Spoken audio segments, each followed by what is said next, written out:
Harrison Barnes is getting an extension. Breaking news, you guys. Harrison Barnes deal with the Kings has a 10% trade kicker.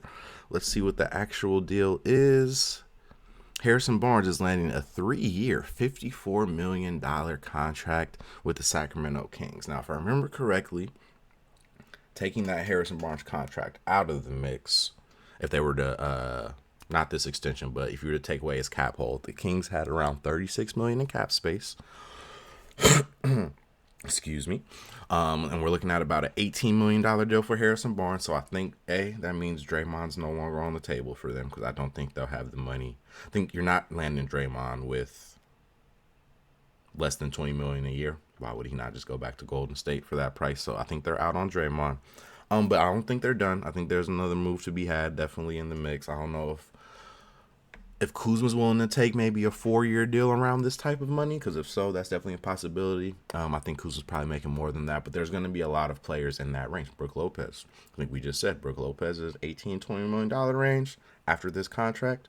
That's about as much space as Sacramento has left to pick up a guy. So maybe it's a Brook Lopez type piece.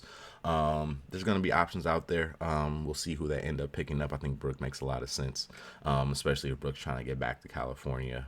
He's kind of like right in between all 4 of the cities in California that have basketball teams. So I don't know if he's got an affinity to any particular one because he's not equidistant, but he in the valley. He kind of came up down or Fresno Valley area. So like LA,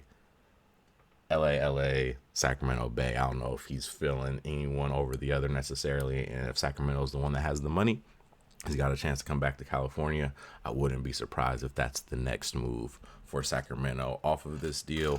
Again, it's funny that Draymond is in this picture. I'm sure that was on purpose. I think this does mean that Sacramento is out on Draymond Green, which may mean that the Warriors and Draymond have already come up with a number that they are happy with that just hasn't been announced, and Sacramento knew that, so they knew they could make the move on this Harrison Barnes deal because the Draymond deal wasn't on the table anymore, which is probably a good sign. This, if anything, is a good sign for Warriors fans that not only is Draymond going to be back, which maybe isn't a good news for all Warriors fans, but not only is Draymond going to be back, it's probably going to be on a palatable number. Again, I think a lot of Warriors fans may think that no number is palatable. I think this is going to be a number that works for Warriors fans that are looking at it from the view that maybe the front office is and like, we're running this back with these guys. We got to give them another opportunity. What's the best way we can find it? We could do that while still remaining financially not screwed, I guess, by the new CBA and the new situation. So shout out to HB for locking up another contract though, man. Dude's made a good amount of money in the NBA.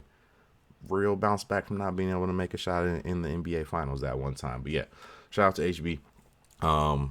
That's the interesting part is it does feel like they needed to upgrade on the spot a little bit. Maybe they're banking on a transition from Harrison to Keegan filling that role, kind of being the thing that makes it work. But interesting contract. Again, Harrison's a loved guy on that team, I think, in the locker room. I'm sure Mike loves him and all that good stuff. So shout out to Harrison for getting the contract. Shout out to the Kings for getting him back, also doing so in a way that still gives them some flexibility with cap space going into free agency. So